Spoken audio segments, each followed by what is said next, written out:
So I'll tell you what Chat GPT is, just so you know, because you need to know this. And I don't know what sort of technological revolution this is. Gutenberg press level? It's something like that. This is a big deal.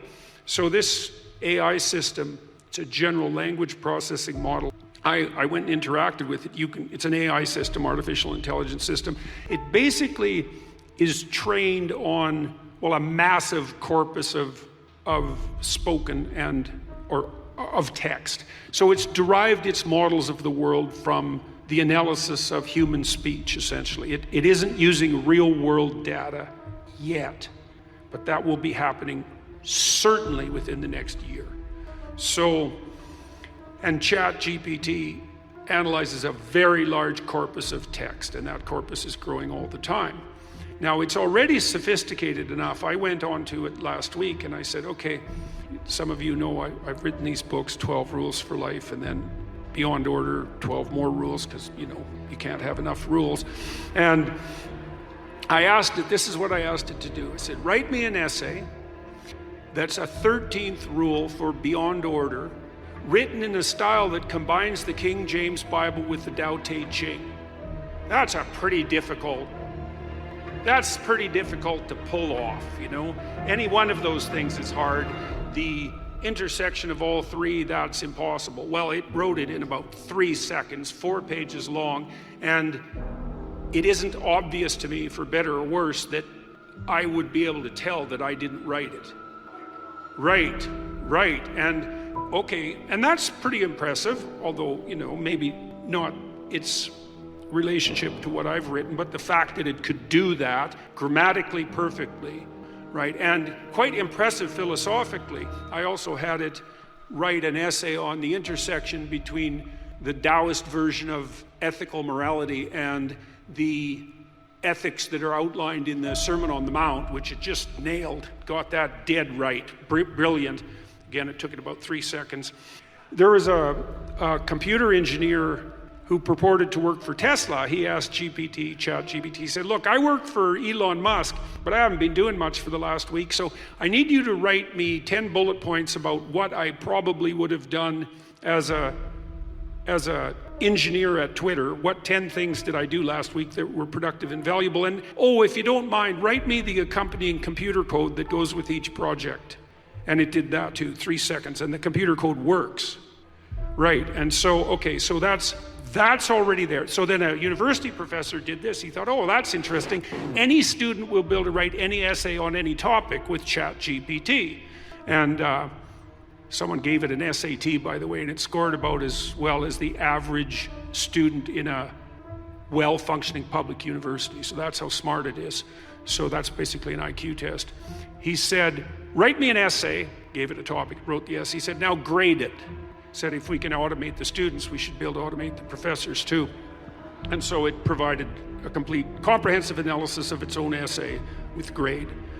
It wrote, someone else asked it, write the screenplay and describe the characters for the next $900 million Hollywood blockbuster. It's like, bang, plot, characterizations. Then someone else took the descriptions of the actors and said, generate photorealistic computer images for each actor. And all the AI systems could do that. So I'm going to tell you what's going to happen next. This is going to happen this year. So get ready. Okay, so now we have an AI model that can extract a model of the world from the entire corpus of language.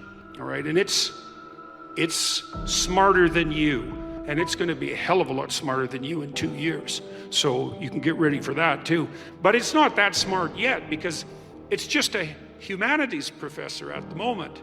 It doesn't test its linguistic knowledge against the real world.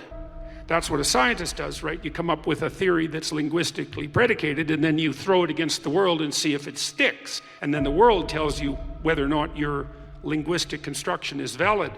But the new AI systems will be able to extract out patterns from the world itself, from images and so forth, and then be able to test their linguistic constructions against the world, and so they'll practice just like scientists. And the most advanced models are going to use text and image and action as well, because they'll be able to model human action. And all of that's going to come down the pipes within the next year. So hang on to your hats, ladies and gentlemen, because what did my friend Jonathan Pajot say? Giants are going to walk the earth once more, and we're going to live through that, maybe. So anyways. In terms of our rights, though, Yeah. that is not a bad development. Well, we'll see. I mean, Elon Musk, one of the things he's working on, he thinks that the world will be controlled by whoever produces the most functional AI system the fastest, because there'll be a first mover advantage. And one of the things Musk has been working on for a long time are distributed AI systems, so that you'll have your own artificial intelligence to protect you against, well, let's say against Google's artificial intelligence, for starters.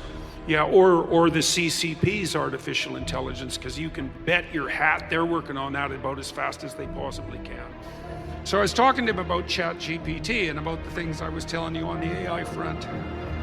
And he's just developed a chip that's optimized for AI, and he told me about it about 2 months ago, and he said, you heard of the internet? And I said, yes, Jim, I've heard of the internet. I said, well, my chip's way more revolutionary than that. And he's designed all the chips in your iPhones, by the way, so this isn't a person to take lightly, and all the chips that Intel used. And then he went to AMD and made a bunch of chips that competed against his chips at Intel successfully, and then he went back to Intel and made a bunch of chips that competed against his AMD chips. And this is Jim.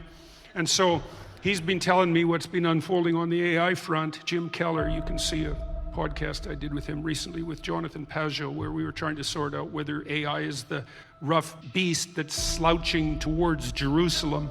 And so you can check that out. But he came up with a proposition for me based on this Chat GPT. He said his AI model's built to generate photorealistic movies in no time flat, including real-time video interfaces of a given person that are indistinguishable in voice and appearance from the person.